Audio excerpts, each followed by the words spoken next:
Hello everyone, আসসালামু আলাইকুম। সবাই কেমন আছো? আশা করি ভালো আছো। আই হোপ আমিও অনেক বেশি ভালো আছি। বন্ধুরা, আমার আজকে ছোট্ট একটা কুকিং ব্লগ ভিডিওতে তোমাদের সবাইকে জানাচ্ছি স্বাগতম। আশা করছি আমার এই ছোট্ট ভিডিওটা তোমরা একটু ফলোয়ার্স করে দিবা, একটা লাইক করে দিবা। তো এই বাঁধাকপিটা কারা কারা চিনো আমাকে অবশ্যই কমেন্ট করে জানাতে কিন্তু ভুলবা না। দেখো, একদম গোলাপি কালারের একটা বাঁধাকপি। এটা খেতে যতটা মজা তার থেকে বেশি কিন্তু এটা দেখতে সুন্দর। তো চলো, আমি এটা আজকে কিভাবে রান্না করছি তোমাদের সাথে শেয়ার করতেছি। আসলে ওই দিন লাইভ ভিডিওতে আমার এই কপিটা সবাই দেখেছে, তো বলেছে যাবো তুমি কিভাবে এটা রান্না করো একটু আমার সাথে শেয়ার করবা।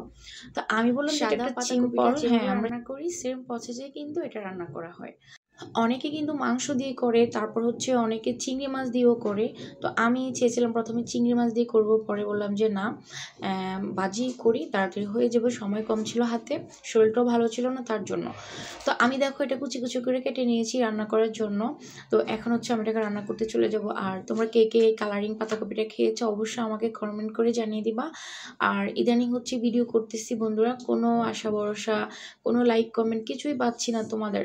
বন্ধুরা, একটা লাইকের দাম তো অনেক বেশি না, একটা কমেন্টের দামও কিন্তু বেশি না। হ্যাঁ, জাস্ট একটু হাতের টাচ লাগবে। তো তোমরা কষ্ট করে হাতে টাচ দিয়ে একটা লাইক করে দিবা, সুন্দর একটা কমেন্ট করে দিবা। আর এই পাতাকপিটা তোমরা কে কে খেয়েছো অবশ্যই আমাকে কমেন্ট করে জানাতে কিন্তু ভুলবা না, ঠিক আছে? তো দেখো, আমার কাছে কিন্তু এটা অনেক বেশি সুন্দর লাগে, বিশেষ করে কালারটা অনেক বেশি সুন্দর, মাশাআল্লাহ। তো চলো এখন আমরা চলে যাব এটা রান্না করতে। চুলায় কড়াই বসে পরিমতো তেল দিয়েছি, তেলের মধ্যে পেঁয়াজ কুচি দিয়ে দিয়েছি। এখন এটার মধ্যে লবণ দিয়ে, পরিমাণ মতো লবণ দিয়ে এটাকে রান্না, পেঁয়াজটাকে ভাজি ভাজি করে নিব। তো বন্ধুরা, তোমাদের রমজান মাস কেমন লাগতেছে, কেমন কাটতেছে অবশ্যই আমার সাথে কিন্তু শেয়ার করবা। আর যারা যারা প্রতিদিন আমার ভিডিও দেখো তারা তো আমার এক একটা কলিজা হয়ে আছো। হ্যাঁ, অনেক বেশি ধন্যবাদ তোমাদের, অনেক বেশি ভালোবাসা রমজান মাস উপলক্ষে।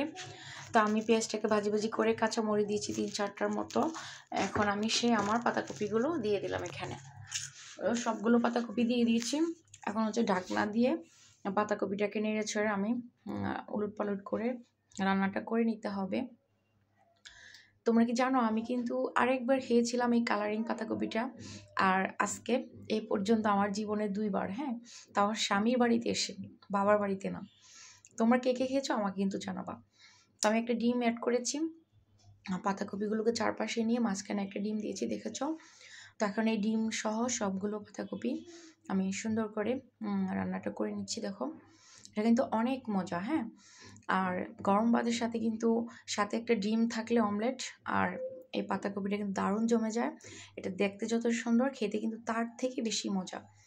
তো বন্ধুরা, আজকের ভিডিও আমি এখানে শেষ করে দিব। দেখা হবে তোমাদের সাথে অন্য কোনো নতুন ভিডিওতে। সেই পর্যন্ত সবাই অনেক বেশি ভালো থাকবে, সুস্থ থাকবে, আর লামিয়া লাইফস্টাইল ব্লগের সাথেই থাকবে। যদি আমার ভিডিও ভালো লেগে থাকে লাইক কমেন্ট শেয়ার করতে ভুলবা না। আর যদি আমার কথাগুলো ভালো লেগে থাকে তাহলে সাবস্ক্রাইব করতে ভুলবা না। আল্লাহ হাফেজ।